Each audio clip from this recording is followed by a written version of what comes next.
Hi, for a roundup of the week's top pop culture stories, we're joined live by CHUM 104.5 co-host Josie and Jamar McNeil. Thanks for joining us here live on CP24. Well, the entertainment world talking all about it. So Marvel star Tatiana Maslany, Canadian, also Marvel, owned by Disney, which owns ABC, which owns Jimmy Kimmel Live.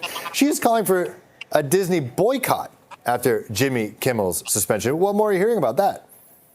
Yeah, she's urging everyone to cancel their Disney Plus subscriptions. Now, she plays She-Hulk, which obviously is a part of the Disney enterprise. And she's like, this is a pretty bold move for her to say this. Not only that, she's also Canadian. So she's from Regina and she's speaking out and she's saying, you know what? It's time to use your voice and use your money, your wallet, and say no thank you to Disney. One's only got to think, like, what happens to her job?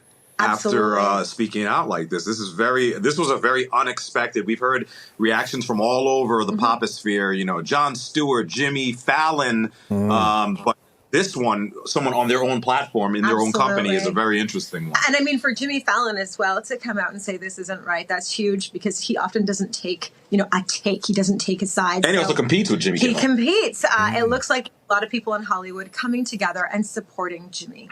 Yeah, well, we'll see what Disney does. Remember Gina Carano, who was on The Mandalorian? She said some things during COVID, and she all of a sudden, poof, her character was gone in Mandalorian. So, but Maslany is the star, and so it'll be very interesting to see what they do there. Okay, switching gears now. Cardi B, she's going to be a mom, and now she's got a new album. She's going to be busy. Yeah, Cardi B has been busy in the last couple of days. You know, she released to the world that she has a fourth child on the way with an NFL superstar, Stefon Diggs. But she also has released this brand new album. And I got to tell you, it's 23 tracks of bangers. It's a great album. It's I, the drama. This is, of course, post her breakup with her last relationship, Offset, which she addresses in the album. She talks about her feelings about Kamala Harris losing the election. She talks about everything. She talks about the fact that she's moving on. She even has a great collaboration. Selena Gomez, she's got a track that features a Janet Jackson reflip in there, a Jay-Z remix in there. Megan Thee Stallion. Megan Thee Stallion. Good. Sorry, no, just them two. That gets that. My mic on? I made that sound because that's the best workout track. I forget the song name. Cardi B, Megan Thee Stallion. I think it. Yeah. Am I allowed to say twerk on air? Is the twerk? You can say twerk. I mean, I don't know if it is the best gym song ever. I need twerk 2. I need the double it's a twerk. Good one. I mean, listen, you might get it. There's a track on there that I would call twerk 2. It's called Bodega Baddie. Okay. It's a minute and 40 seconds of pure brilliance of Cardi B giving a nod to her Dominican roots and the bodega culture in New York City. It's a great album, just not suitable for work, I'll tell you. Okay, good, yeah. A minute 40, you could do a lot of push-ups in a minute 40. Okay, Aerosmith, switching gears a big way. They're coming out with new music. They also release bangers.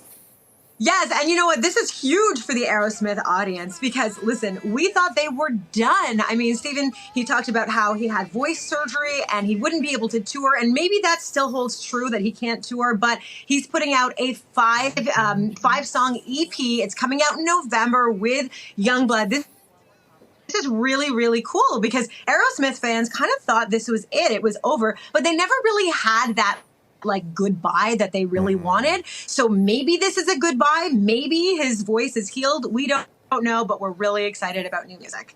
Yeah, Aerosmith and me, all-time singing in the car band. Okay, Ed Sheeran quickly announces a Loop tour, 2 dates at the Rogers Center.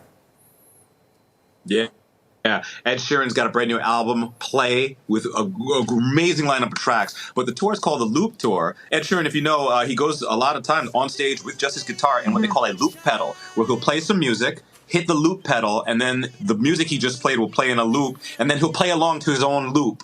And it seems like that he's doing on this Loop tour, which is what he's famous for, and he does it so well. That coupled with his awesome songwriting and his awesome voice, it's going to be a good show. And it's August 21st and 22nd at the Rogers Center. Okay, remember that. Yeah, not there are stadiums. 2 Rogers stadiums now. One's very far, but yes, at least from downtown. Way over there. And Ed Sheeran also went to the same boarding school as my father-in-law, Rishworth, in northern England. Yes, it's good times. He's on the alumni wall. But yeah, maybe I'll check that one out. Maybe his birthday's this weekend. Maybe I'll get him tickets. That'd be great. All right. That's so cool. Guys, thanks so much. This is the absolute best way to end the 30 minutes. Thank you.